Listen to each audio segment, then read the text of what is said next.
Professionals webinar series. My name is Lawton Harp and I will be managing the production of this webinar. If you are having trouble with Zoom audio or visual, send me a chat, send the host a chat, and I'll sure to help you as soon as I can. If there's time at the end of the presentation, we will have an opportunity for Q&A with our speaker. If you have any questions during the presentation, please send them to me via chat. If we don't get to all of your questions, we will review and respond to all of the questions via email after the webinar. At this time, I'd like to introduce Laurel Roney from Swimways Corporation, who has put the SPSP webinar series together and will introduce our speaker today.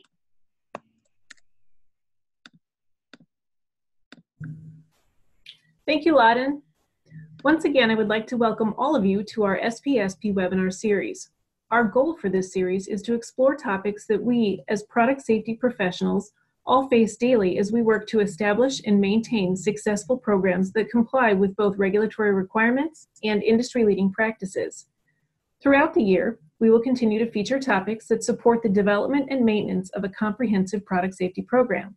We are very excited about this series and would like to thank our exclusive sponsor, Stericycle, for their support in making this series possible. And now I'd like to introduce you to today's speaker. Steve Hall is a Senior Consultant, Director of Hazard Communication Consultations at Applied Safety and Ergonomics, Inc. Mr. Hall assists product manufacturers in developing warnings, as well as providing expert testimony regarding warnings in product liability matters. For many years, he has been a leader in the development of ANSI and ISO standards related to warnings, and he is currently the chair of the ANSI Z535.4 subcommittee on product safety signs and labels. Steve, thank you so much for speaking to us today. Thanks, Laurel. Thanks, Lawton. And I'm just thrilled to be talking to such a big group today. I've been involved with SPSP from the beginning, and I'm just thrilled to see that it's flowering into something where we throw a webinar like this and we get such great attendance. And I hope that you all get something useful out of it today. What I wanted to share with you all over the next hour is really sort of my perspective from the past 20 years of helping folks develop warnings. And I called this one Beyond Compliance, the warnings development process, because there's a certain set of warnings where you really don't have a lot of flexibility. If you have a regulatory requirement that you have a particular warning in a particular place, you're just going to do that. But there are a lot of warnings that require some judgment and require a process to really develop the warnings that you want to make. So that's what I want to go through today. And one of the things I've seen over the years with organizations from a single inventor up to the biggest companies in the world is that there is a common flow to this kind of development process, no matter where you're doing it, that there are sort of common steps that you see. The details of each of these steps might vary depending on your organization, your product, and exactly what you're doing. But in general, you need to do something in each of these boxes that you see on the screen to go through the process of coming up with warnings.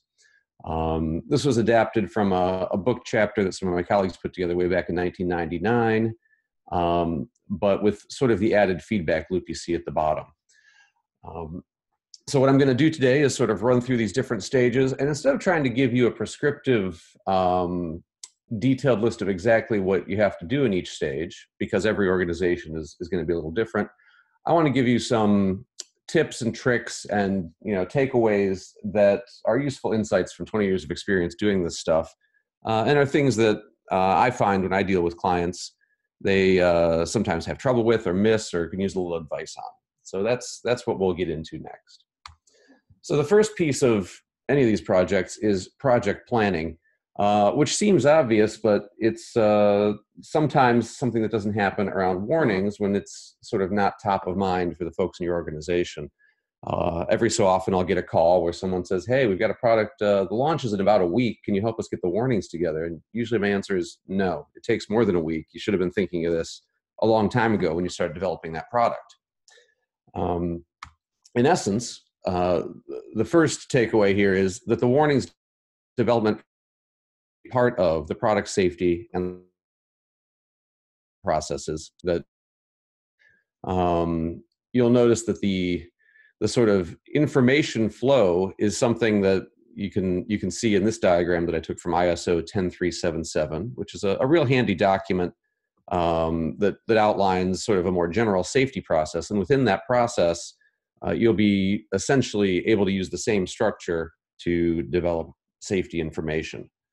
So that's a place to look. Now, the thing that you have to do when you're developing warnings is think about who needs to participate. And what I've discovered over the years is probably more than any other aspect of product development, you really need a cross-functional team with a lot of participation from lots of different roles in your organization, because ultimately all of these areas or disciplines can sort of touch on what goes into a warning.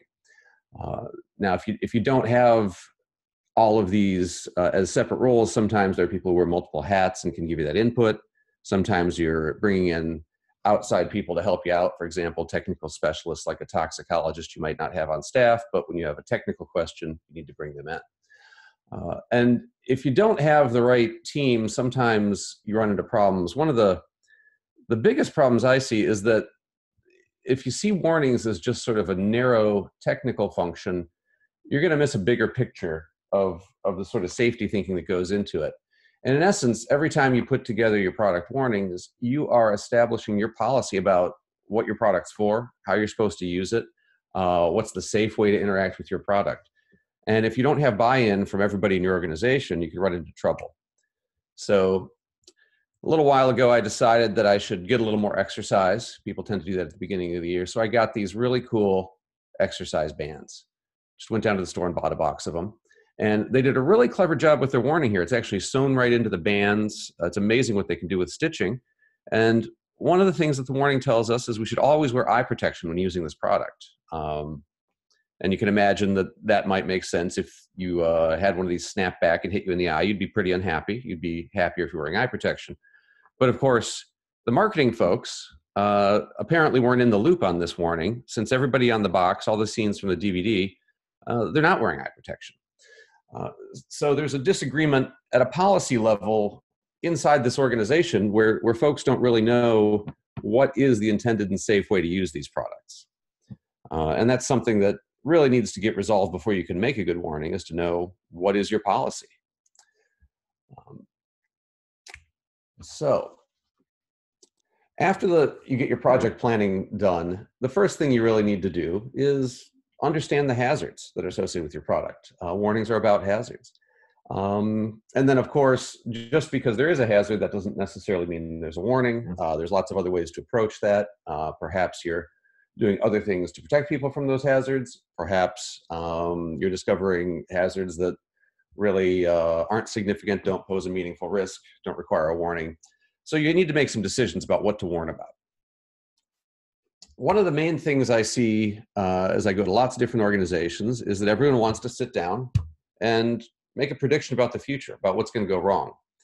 And when I say, tell me about what you're doing for hazard analysis and risk assessment, it's the first thing on this list, failure modes and effects analysis, that I see 99% of the time, and that folks see as synonymous with that process. But it turns out that's not the only approach to thinking about the future. There are lots of other approaches to hazard analysis and risk assessment that give you a little bit of a different structure and a different way of thinking about it. It's not that failure modes and effects analysis is a bad thing to do. In fact, it's a great thing to do. But there can be other tools you bring to the table that can help you out. And a lot of these aren't well known. If you look at something like error modes and effects analysis, really clever little tool if you go look up how to do that, but not one that I see most organizations even knowing exists. But what's the big difference? Why am I saying that failure modes and effects analysis isn't necessarily the only or the best tool for the job when you're trying to figure out what to warn about? Well, the core concept of failure modes and effects analysis is to ask yourself, what happens if something breaks? You look at the failure modes of the various components of your system, and you look at the effect of those failures. What's going to go wrong if that component fails in this way or that way? What can cause the failure? What's the probability? All great stuff. And the engineers who do that, they find it really useful. They're able to make products that are more reliable and safer by using that tool. But the question it's not asking is, what if someone does it wrong? Because that failure modes and effects analysis is focused on component failures, product failures. It's not focused on human interaction, human error, the tasks that people are doing.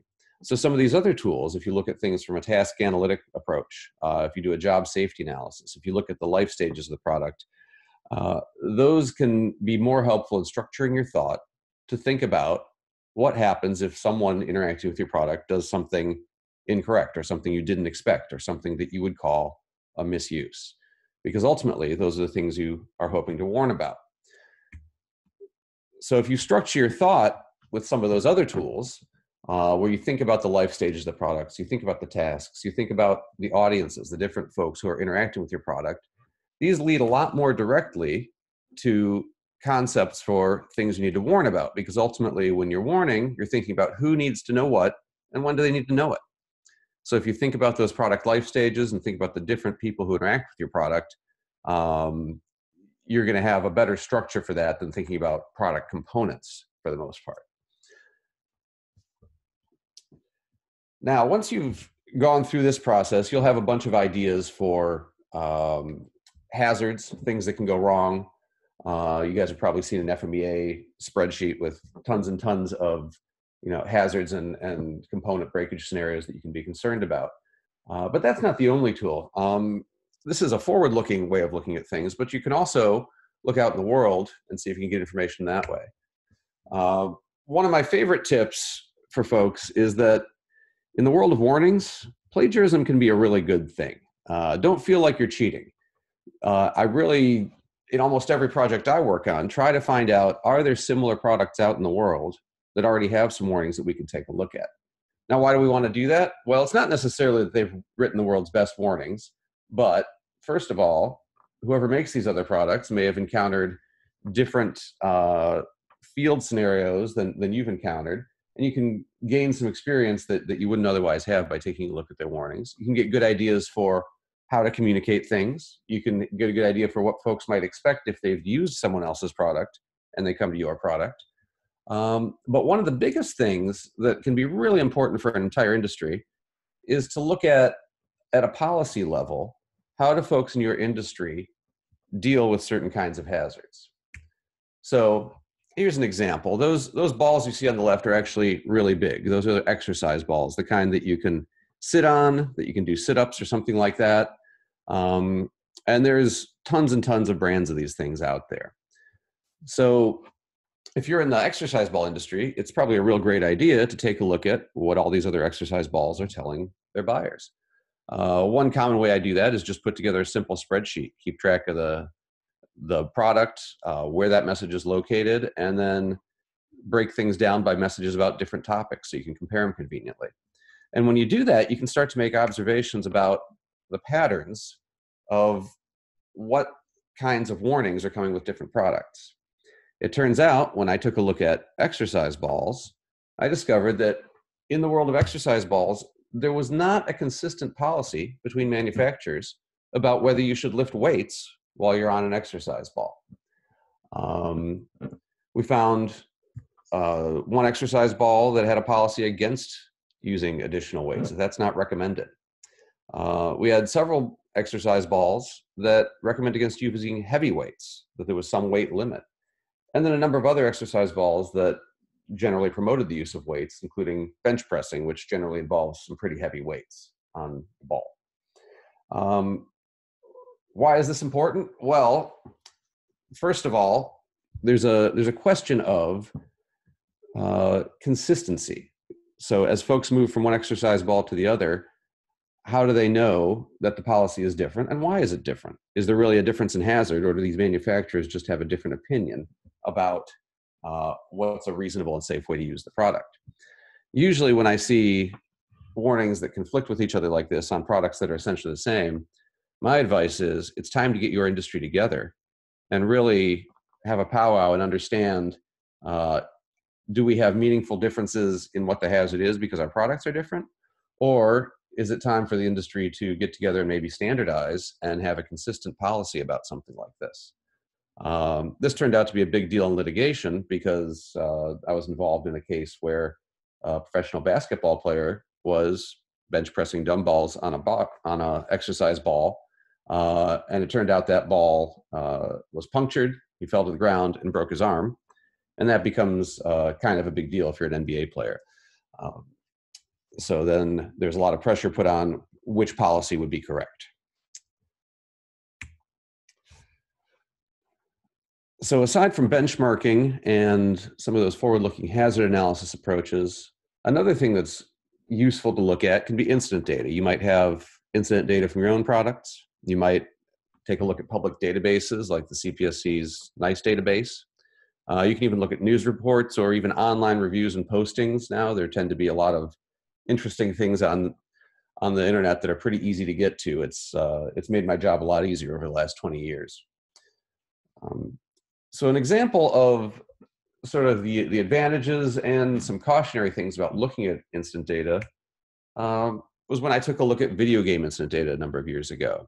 And one of the things we did was just to take a look at the kinds of hazards that were represented out in the field from folks using home video game consoles. A lot of it's the stuff you might imagine.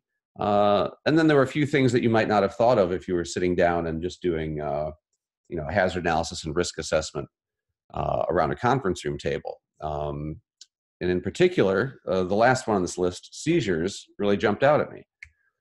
It turned out if you look at NICE data, there were 33 epileptic seizures in the sample we looked at. And you can see the kind of reports there that you get in the NICE database, sort of the level of detail that you can see. So if you had just sat down and done a hazard analysis and risk assessment based on sort of the typical hazards you might think of, electrical hazards, mechanical hazards, fire hazards, this might not be the kind of thing that would come to mind around that conference room table. But if you took a look at emergency room data, you'd quickly go, there's something there. And it turned out, after consulting with a neurologist, you can learn a lot about these seizures. And actually, now if you look at video games, there are warnings about them that give lots of information about the risk and the things you can do about it.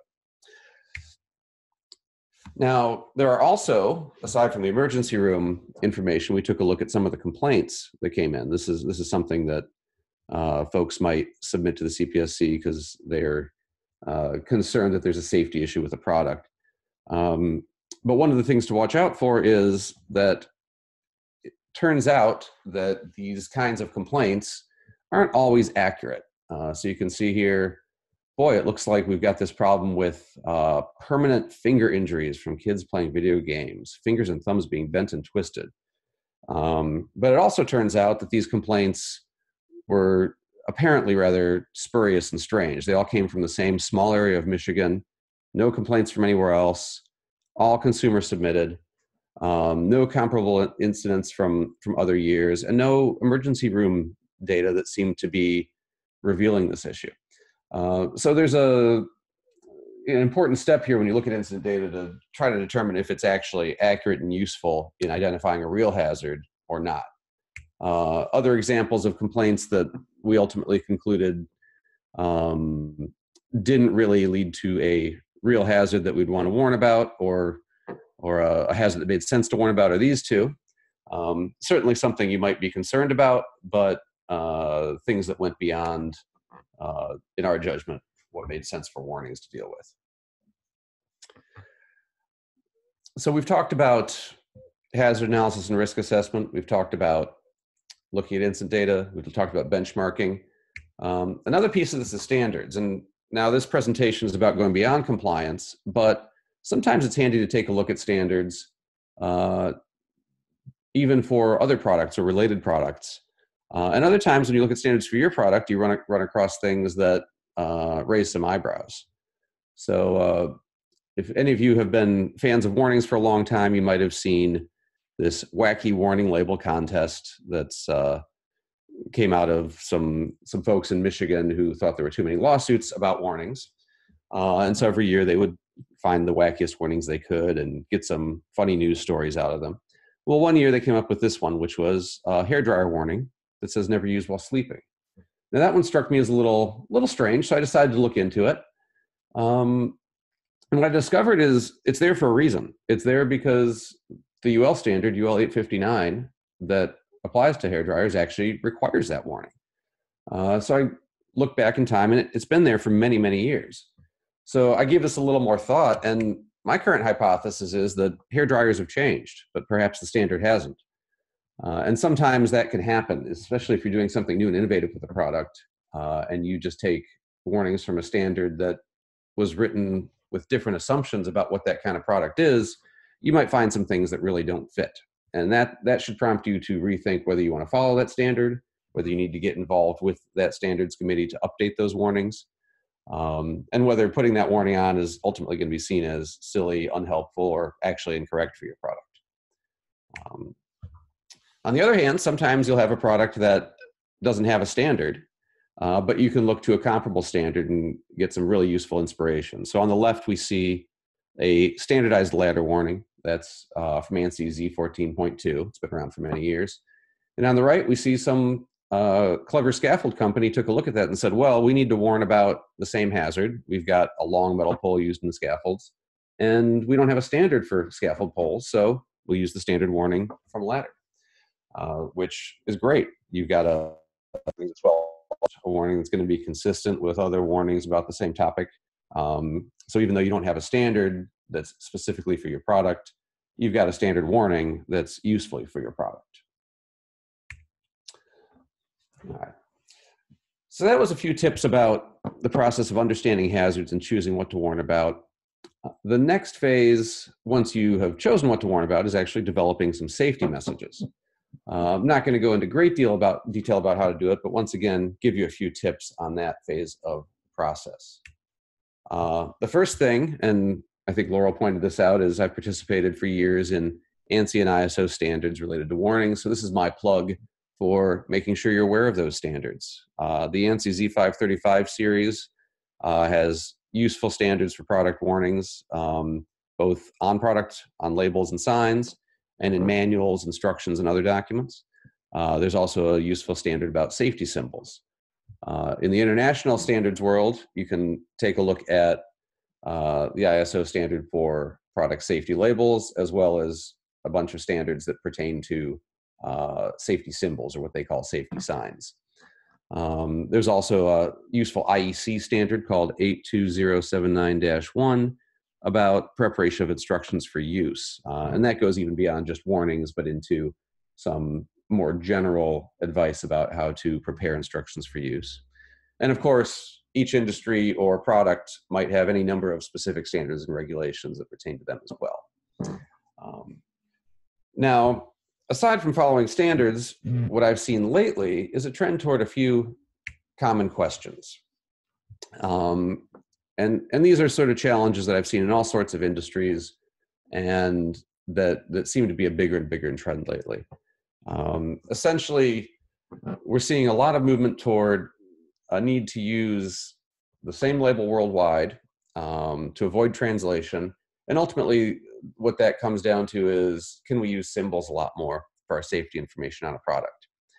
And then when it comes to instructions for use, operators manuals, that sort of thing, there's a real trend toward asking how much can we do that digitally versus on paper. There's a real demand from consumers and from the business side to see if that's possible.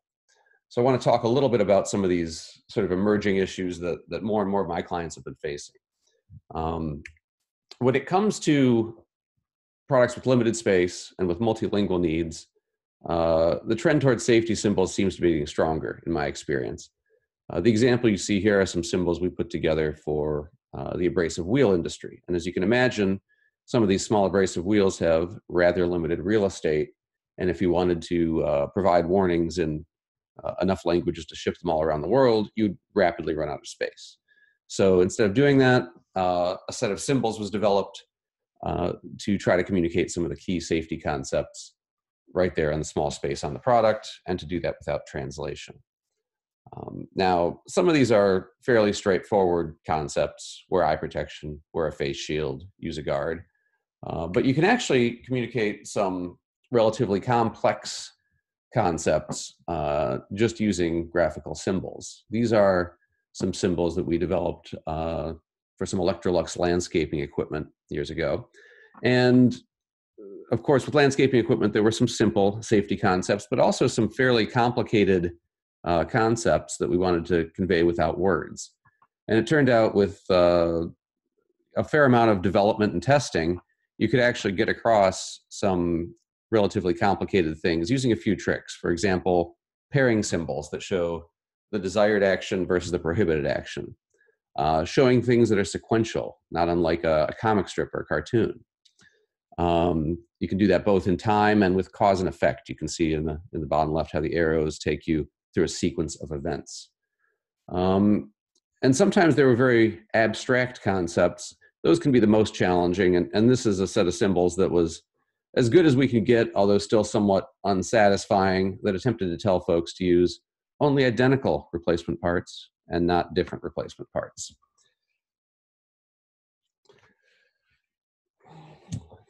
Now, the safety symbol approach is pretty cool, and we'll talk about testing those in a little bit. The other big trend is going to a more multimedia approach. And this goes back to the concept of thinking about different audiences and who you want to communicate with when. What you see in front of you are some safety information for football helmets that we've recently worked on developing. And what we settled on was actually, instead of just one way of communicating the safety information, using a multimedia approach, because we have different audiences and different advantages and disadvantages to different media for communicating. So the on-helmet warning labels provide brief messages that refer you to some longer information. You can see on label 2 there's actually a URL. And because the helmet in a lot of these situations is being handed out to, for example, a freshman in high school who's just joined a football team, we wanted to also make sure that we have a kind of media that's appropriate for that person's parents who might not spend a lot of time with the football helmet. So we developed the concept of a parent information card that repeats some of the messages on the labels and sends those home to the parents, and also, again, gives them a link to more extensive information. And then on the right, the online safety briefing is where you can fit a lot more information, provide links to outside sources of information from other authoritative sources, and really be comprehensive, where you can't do that on a product label because there's simply not the space and it wouldn't make sense. So that multimedia approach is something we've been doing more and more, and that as we talk to users of different products, we're finding more and more interest in having that online information available. Just this week, we were talking to some service technicians about a product and about some warnings and instructions for service technicians who would be servicing that product. And we had the idea that we could give them links and QR codes to help them get service manuals and other information. And you can see the kind of response. This is actual words of one of the service techs, is that they use their phone every day, all the time, and it's their first resource. And that was a consistent result with folks like that, that the use of smartphones is not only available, not only convenient, but in fact, how they want to get their information. It's preferred by a lot of these folks. Another trend that we've seen a lot of is, as you can see the lower right, that's a little play button, that's a video. And the use of videos, especially sort of do-it-yourself or instructional videos, has really taken off over the last few years. I remember, when I first got started in this, everyone was real excited that we'd send out a DVD or even a VHS tape with a product, and people would watch that. And the experience I had as I talked to folks in the industry who tried it is the feedback was always that nobody would ever actually watch those things. But now we've come into a brave new world of YouTube. And there's a whole genre of videos on YouTube, some of them official, many of them not official, that will show you how to do all sorts of cool tasks that you might want to learn to do. And they can be incredibly popular. I was recently working on some drain cleaning machines and took a look at what kind of information is out there on the internet about how to clean your drains with these machines. And this is one of the more popular YouTube videos with about 500,000 views. And if you talk to folks, who had sold machines like this and sent out DVDs and VHS tapes over the years, they'd be awfully jealous of 500,000 views because that's a pretty good audience for something that's not even an official video here. Now, the problem is, this is because it's not an official video, you don't necessarily get the correct way to use a product. You just get whatever the person making the video thinks is the way to make a product. So if we take a quick look at this,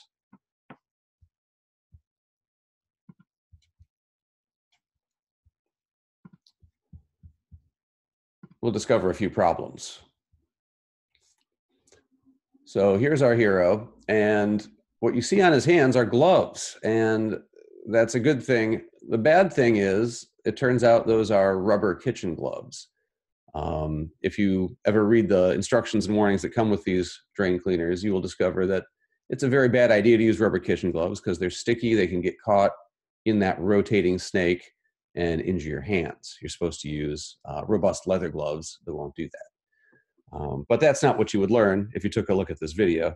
You'd also discover that there's a few kids wandering around here, and our hero is also not wearing eye protection. A lot of things that I really wouldn't recommend. The condition of the machine's not so great. So if this is the source of information that's available for people online, there's a real chance they're going to learn the wrong way to do things. And in fact, if you went to this YouTube page and opened up the description a little more and took a look at what they said, even the folks making the video recognized that what they were doing wasn't exactly the right way to do it. Don't use rubber gloves and get caught and twisted in the cable. Use leather gloves. But they were 30 minutes away from any store, and the project was long overdue, so they made do with what was on at hand.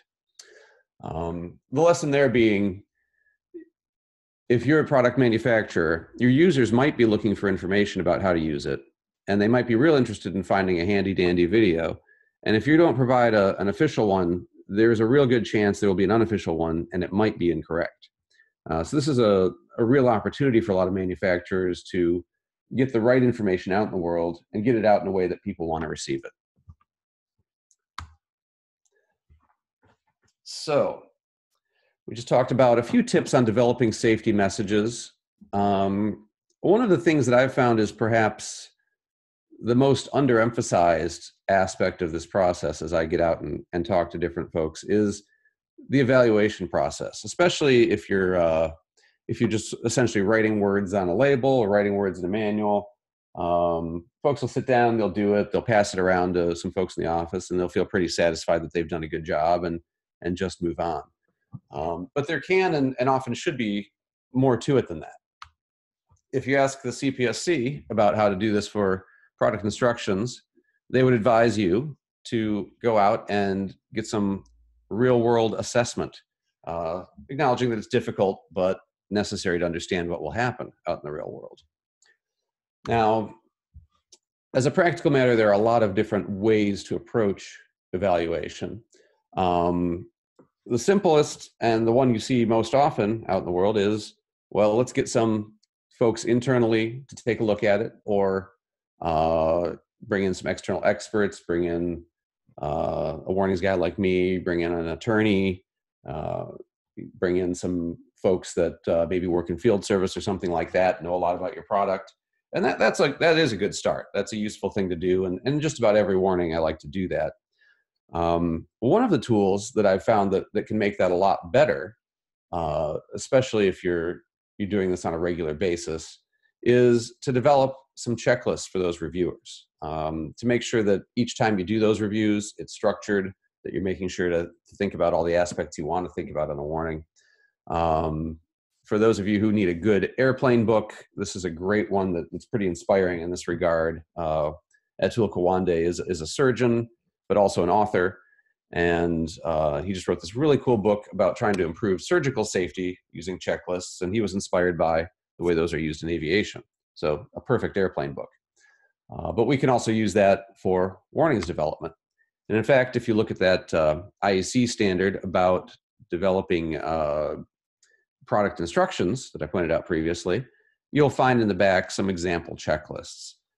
These are generic, and what I tend to do when I work with clients who are going to be repeatedly doing internal reviews of warnings and instructions is to make some custom checklists, or even custom checklists for different reviewers. So the legal reviewer has one, the technical reviewer has one, the copy editor has one, and that allows you to get a consistent evaluation every time when you're doing your warnings. Now, this is all useful and good, but it doesn't necessarily give you insight into what's going to happen out in the real world. So that's where we need to think about some other approaches. One of those is sort of lab research. Get yourself some lab rats and see how they respond to your warnings. And that can be really useful. That's sort of a typical usability approach. Another is to get out in the field and actually observe what's happening in the real world when people use these things. And as a practical matter, warnings evaluation sort of tends to mix these two together a little bit. So I'll give you a couple examples of approaches we've used with some success. In terms of evaluation in the lab, one of the things that we lean heavily on is a sort of usability approach, where we're asking people to perform a task, follow some instructions or warnings while they perform that task. And the task is a little bit artificially set up, but it's meant to simulate something that could happen in the real world. So here you see a cold therapy unit that's got a set of instructions on it. And for our usability evaluation, we provide a simulated leg rather than a real post-surgical wound, and a variety of supplies that might be used, and ask people to go ahead and try to follow those instructions to properly dress the wound and apply the cold therapy unit, and see if they're able to understand and follow those things effectively. This kind of approach is really great, especially when there's anything procedural, because you can really see if people understand those procedures, if they have difficulty doing them. And sometimes that difficulty might come from the way the instructions are put together. Sometimes it might come from the design of the product. And sometimes it might just come from peculiarities of people's previous experience and things that they bring to the table that we can address by altering those instructions or product design. So it's a real handy approach, something that can be done sort of in the lab, as it were. On the other hand, sometimes in order to get the people you want, you need to go out in the field, literally. This is a football skills combine, and I showed you the football warning labels earlier.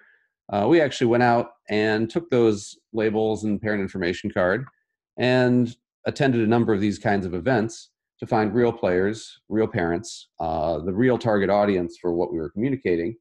And we could do two things. One is we could ask them to specifically read and give us feedback on the labels in terms of their understanding of it, in terms of their satisfaction with the kind of information that was provided, but also to get a real world perspective for what they're concerned about, what they're interested in, what they learn from other sources, what coaches and trainers tell them, that sort of thing.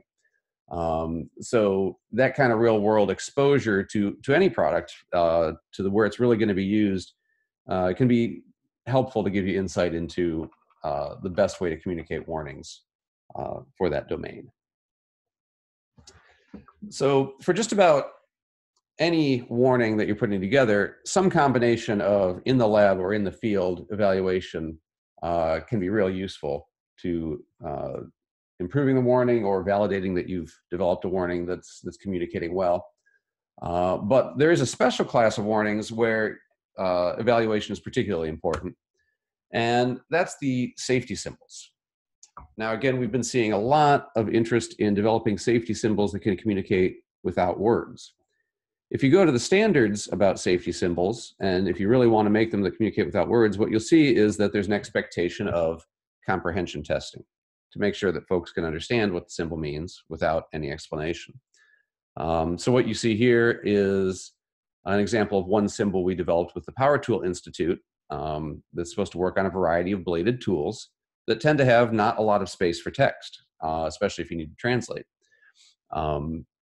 And you see essentially three standard open-ended questions that are used in this kind of testing, where you're essentially just asking people what they think the symbol means, what you should do in response, and where it's appropriate, what might happen if you don't follow that instruction.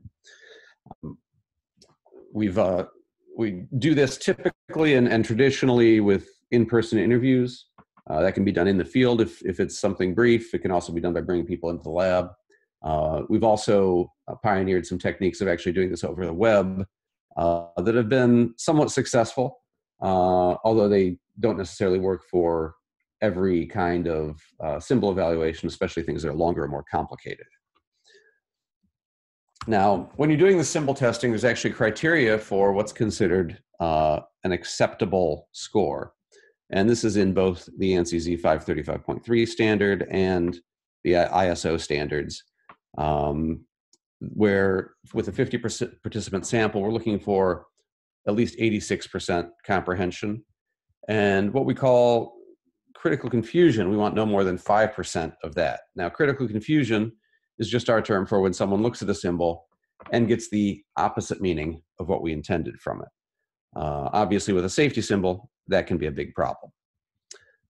Another note is for ISO, they'd recommend testing in at least 2 countries. The idea being that there may be different cultural reasons that people interpret graphical symbols in a different way.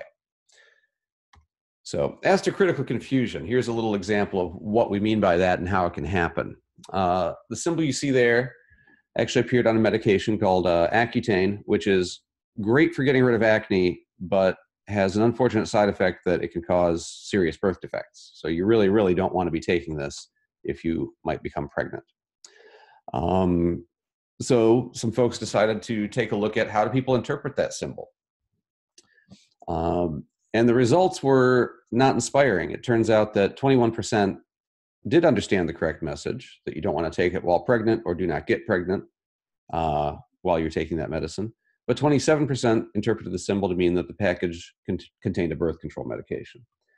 And you can see how the central dilemma of depicting something like this with the prohibition symbol could lead to that confusion. And that's ultimately one of the challenges of graphical communication like this, is that there can be some ambiguity when we're trying to communicate just with pictures and not with text.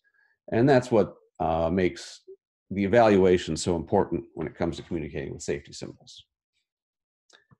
So when we do that evaluation, we end up taking those open-ended answers, categorizing them by sort of their correctness, and then getting that score to see if we've met the criteria. And you can see, for example, our no hands near the blade cutting area, that did quite well in our evaluation. No critical confusions and a high degree of comprehension. Some other symbols that are a little more complicated also can do pretty well.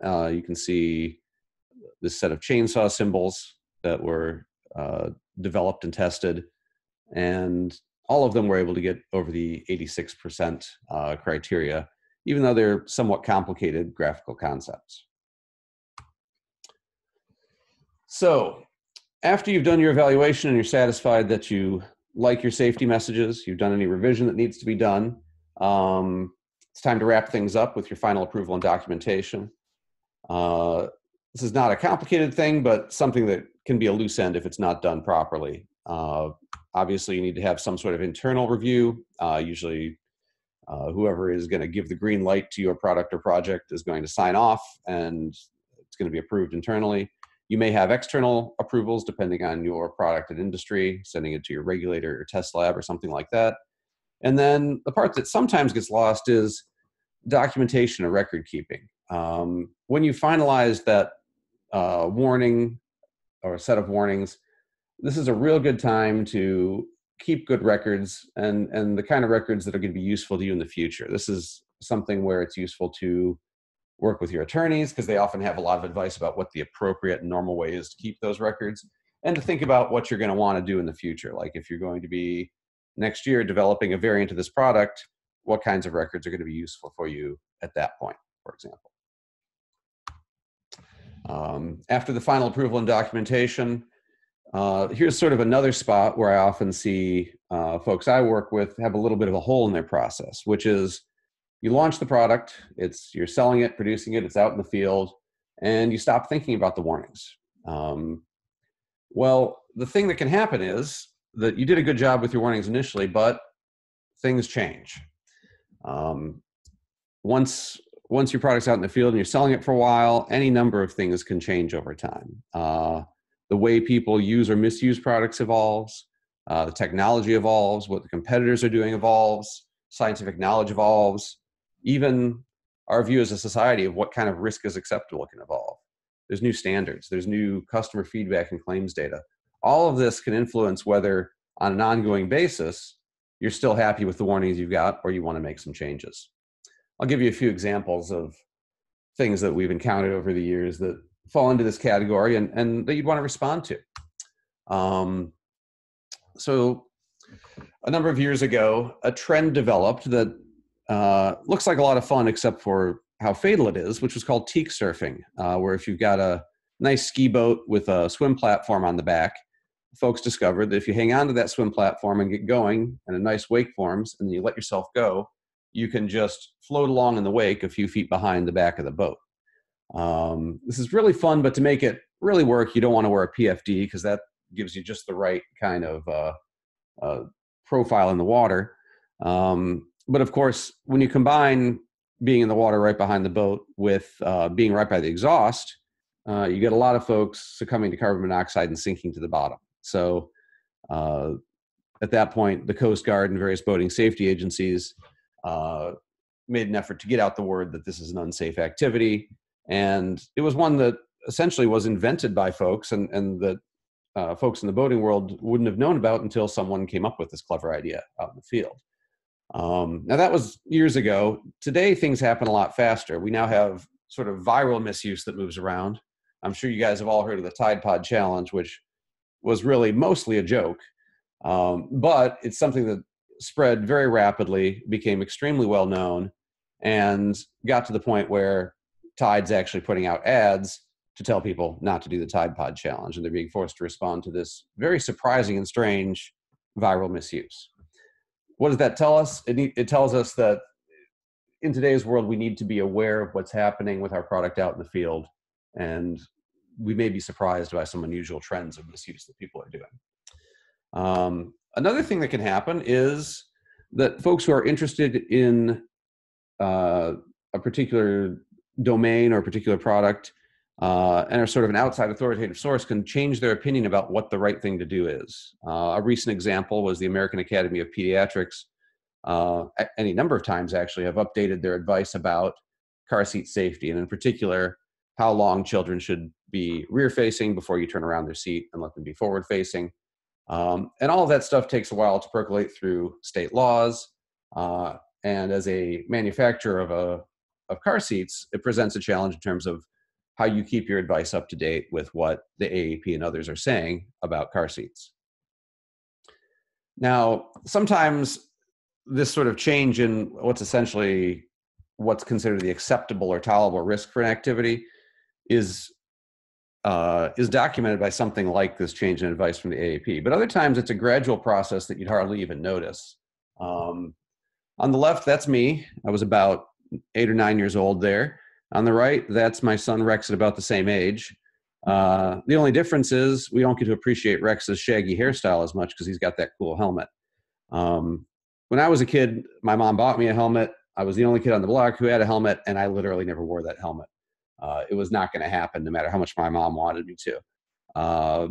With Rex, one time we forgot his helmet and he literally wouldn't ride his bike because that is the new norm.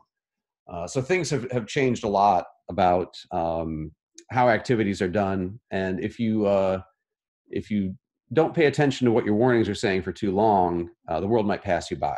So that's a thing to watch out for. So how do you deal with that?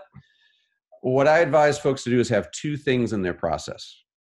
One are event-triggered reviews, where you have a system for keeping up on all these kinds of events. And it depends on your product, whether you're watching social media, whether you're listening to claims data, customer complaints, whatever it is. And for escalating things that might raise an issue that would suggest your warnings need a revamp.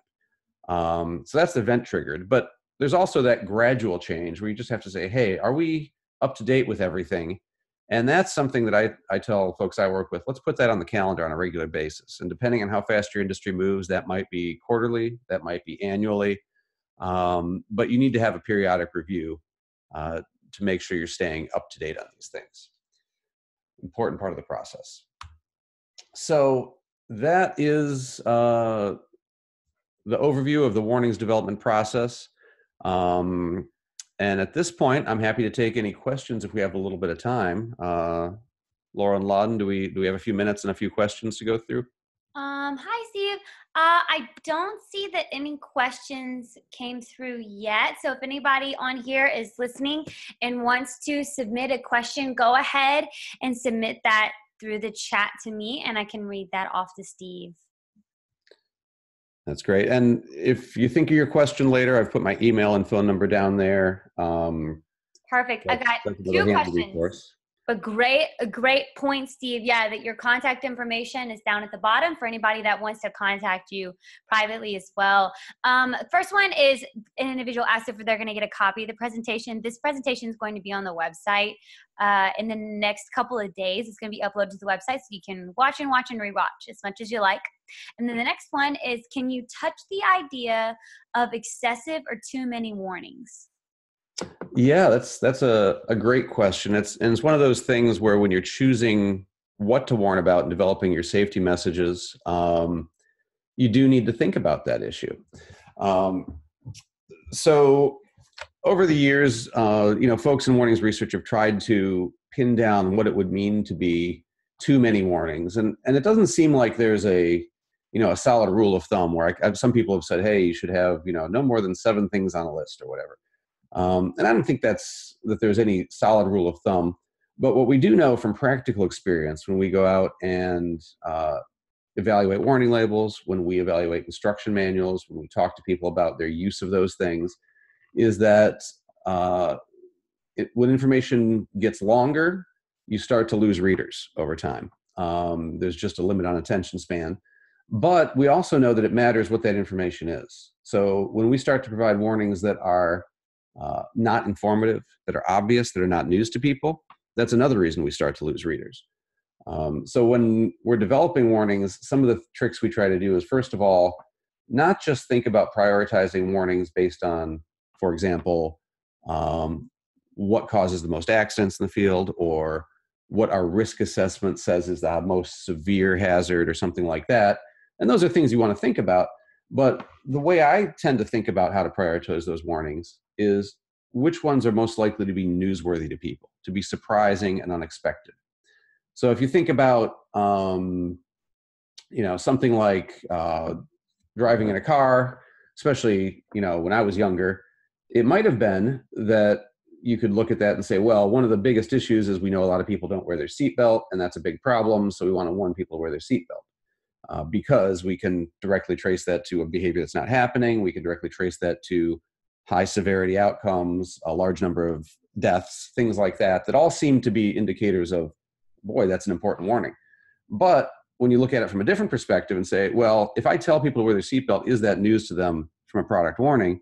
And you went out and talked to people, even when I was a kid, it wouldn't be news. It would be something everybody knew. They were just choosing not to do it. Whereas there could be something that has a lot less severity or a lot smaller number of accidents, but would be much more likely to be unknown to people. So that's sort of a way of prioritizing it. The other thing I like to do is think about breaking the warnings up into locations where you can provide fewer messages in the same place, but that they're appropriate for where you get them. So if you think about different users, as instructions about maintenance can be separate from instructions about use, can be different from instructions about assembly. And if you separate those things out, you get fewer warnings overall for each reader. So that's another approach we use. Great. We have a next question. At what reading grade level should warnings typically be aimed? My experience with the grade level thing has not been great. And I think one of the problems is there's sort of 2 pieces that go into the grade leveling that don't work well for a lot of product warnings. One is whether you're using relatively common versus obscure words. And the other is length of sentences. Now, the length of sentences thing can be useful, but what I see with a lot of product warnings is you're using terms that are about the products. They might be obscure in the abstract, but in the context of talking about whatever it is you're talking about, they're actually not obscure because someone's thinking about a particular product that has these names of parts or these names of activities you do with it. And they might be big multisyllabic words, but they're ones that are so relevant to the user that they tend to be not confusing in practice when we evaluate things. So that part of grade leveling I don't like as well. the idea of using shorter sentences without multiple clauses is good, but you can't do the grade leveling using that on its own. So that's sort of why I say, instead of trying to do that bench scoring and come up with a number, I like to do real user evaluation, get real people to read it. And that kind of is going to give you feedback that is more specific to exactly what you're writing. Wonderful, Steve. And we have one last question. Is there any data that demonstrates what type of information users most often take away from instruction manuals?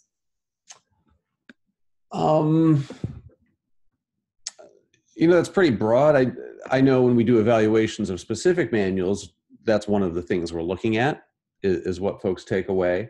I can tell you that some of the research that went into, actually our work developing ANSI Z535.4, which is our consensus standard for safety information in manuals, some of that work pointed to a few phenomena. One is that when you have a large safety section in the front, that tends to get skipped over by those users who are doing what we call reading to do, where they're going in there, they're trying to find a procedure and get something done. And that seems to be a large portion of manual users for a lot of products. The applicability of that is a lot more to folks who are reading to learn. So if there's a product where it's going to be used in an occupational setting and somebody's going to do a safety training on it, that section can be extremely useful and might get used a lot. But for a consumer product where someone wants just to set up and go, you might get really low uptake on that safety section in the front. The other interesting thing we've discovered with that, and even with some eye tracking we've done for specific manuals, is that if you put a lot of effort into making a warning look big and bold and eye-catching in your manual to try to draw attention to it, a lot of times that can backfire because folks aren't really interested in reading a warning. So we've actually seen this as we've done eye tracking, where people are reading along and you can watch their eyes read step 1, step 2, step 3 of the instructions. And then there's a big box and a big orange thing that says warning. And their eyes hit the thing that says warning for, one fixation. And they skip past the box entirely, all of the warning text, and read on to the next. So that's just something to watch out for. And if you look at ANSI Z535.4, you'll notice it allows a lot less formatting for a lot of those warnings that are embedded in a manual to help avoid just that kind of problem. Wonderful. Well, thank you, Steve, so much. And thank you to all of you for joining us today. The webinar recording will be available on our website by the end of this week. And for those of you that have submitted questions that we did not get to, you can send these questions directly to Steve at his email below. So in addition, please watch for announcements about our upcoming webinars in the SPSP webinar series. Thank you all so much.